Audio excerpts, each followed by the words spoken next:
Boa tarde a todos e todas, todos que nos assistem pela TV Câmara, pela internet, todos os colegas presentes no plenário da Câmara. Bom, hoje eu vim falar de dois temas importantes aqui, porque eu não tive oportunidade de falar no plenário, né, nas últimas 2 semanas. Então, a primeira coisa que eu gostaria de falar é sobre a lei de cotas, que deve ser revisada esse ano no município de São Paulo. A lei de cotas é uma lei extremamente importante, né, para a população. Já foi falado aqui no plenário, alguns colegas, né, tanto do pessoal quanto de outros partidos, inclusive da situação, falaram aqui um pouquinho da importância da lei de cotas. Mas há algumas semanas a gente teve um episódio extremamente infeliz aqui nessa tribuna se referindo às cotas raciais na cidade de São Paulo, né? A infelicidade da situação se dá por 2 motivos, né? Pela defesa de um projeto que visa acabar com as cotas na cidade de São Paulo e pelo evidente despreparo do autor desse projeto, né, em relação ao problema das relações raciais no Brasil. A gente verifica o despreparo, né, pelo conteúdo da fala que o vereador apresenta aqui, repleta de jargão vazio, lastreada no senso comum, sem levar em consideração qualquer ponto de vista sério da sociologia, da história, da política pública, algo que o tema deveria envolver, né, se a gente tivesse, de fato, discutindo o tema com alguma seriedade. Né, ficar soltando um monte de jargão vazio aqui, afirmando que não tem nenhum comprometimento com a realidade, servem apenas para animar os defensores da supremacia branca. Né? Isso mostra que o tema vem sendo levado como fonte de sensacionalismo para agradar uma certa base. Isso é normal de acontecer, inclusive a gente está vendo muito isso, né, na política, infelizmente, ultimamente, e especialmente em anos eleitorais. Né? Mas o mínimo de comprometimento com a sociedade, né, exige um mínimo de respeito ao tema. Esse desrespeito também pode ser visto quando a gente vê a forma que o referido vereador tratou o movimento social, o movimento negro, que esteve nessa casa de maneira legítima para fazer conversa com os vereadores. Aliás, esta é a casa do povo e o povo merece ser tratado com total respeito quando nos procura nesta casa para falar sobre determinado projeto que está tramitando aqui. Esta é a democracia, né? E embora alguns não gostem de respeitar a democracia e gostem de desrespeitar o povo quando está dentro dessa casa, né, a gente queria inclusive saudar, né, essas pessoas que vieram aqui dentro da casa falar de racismo. Por que é importante a gente estar falando disso aqui? Não posso dizer que é uma coincidência, mas há alguns dias atrás também a gente teve um episódio tristíssimo, aliás, um crime, né? Porque a gente precisa colocar sempre que o que acontece, que racismo, injúria racial são crimes.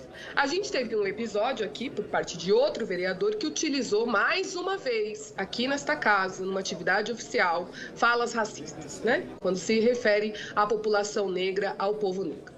Então, eu acho que esses 2 fatos, eles são muito importantes para a gente entender como funciona a sociedade quando a gente fala de racismo estrutural. A gente tem um caso, e eu estou na corregedoria da Câmara, a gente tem um caso sendo tratado de racismo na corregedoria desta casa, e o argumento para os defensores, né, do vereador que utilizou a fala racista numa audiência aqui do plenário da casa, é de que o racismo é estrutural, né? Ou seja, deturpa totalmente o conceito de racismo estrutural, ou seja, mais uma vez a gente vê o debate racial sendo feito sem a menor consideração de política pública, de história, sociologia, enfim, né?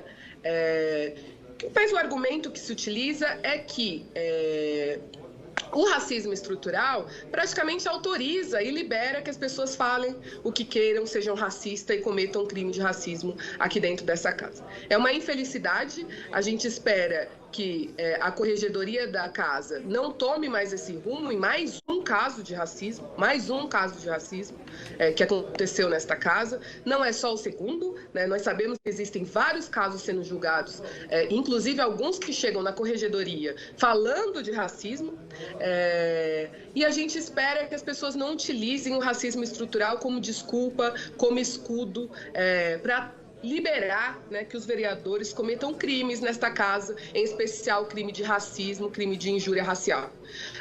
Eu quero terminar a minha fala primeiro pedindo desculpa a essas pessoas que vieram a esta casa e foram ofendidas neste plenário por um vereador que tem esse projeto que visa acabar com as cotas. Quero dizer também que o movimento negro está organizado há muitos anos para desmistificar essa falsa ideia de que existe democracia racial nesse país, e justamente para desmistificar essa ideia de uma democracia racial, que existe uma democracia racial nesse país, há 26 anos o movimento negro organiza uma marcha noturna pela democracia racial.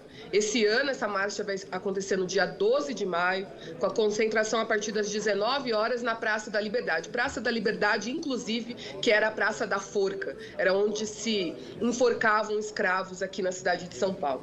Então, é muito importante dizer que existem vários avanços e terríveis avanços contra a população negra nessa casa, contra os direitos da população negra nesta casa, mas é importante dizer também que, assim como aqui dentro desta casa existe um movimento negro organizado, o movimento negro se organiza há anos, há décadas nesse país para exigir democracia racial. Então eu queria agradecer mais uma vez, pedir desculpa aos militantes que estiveram aqui nesta casa e tiveram que ouvir a fala infeliz.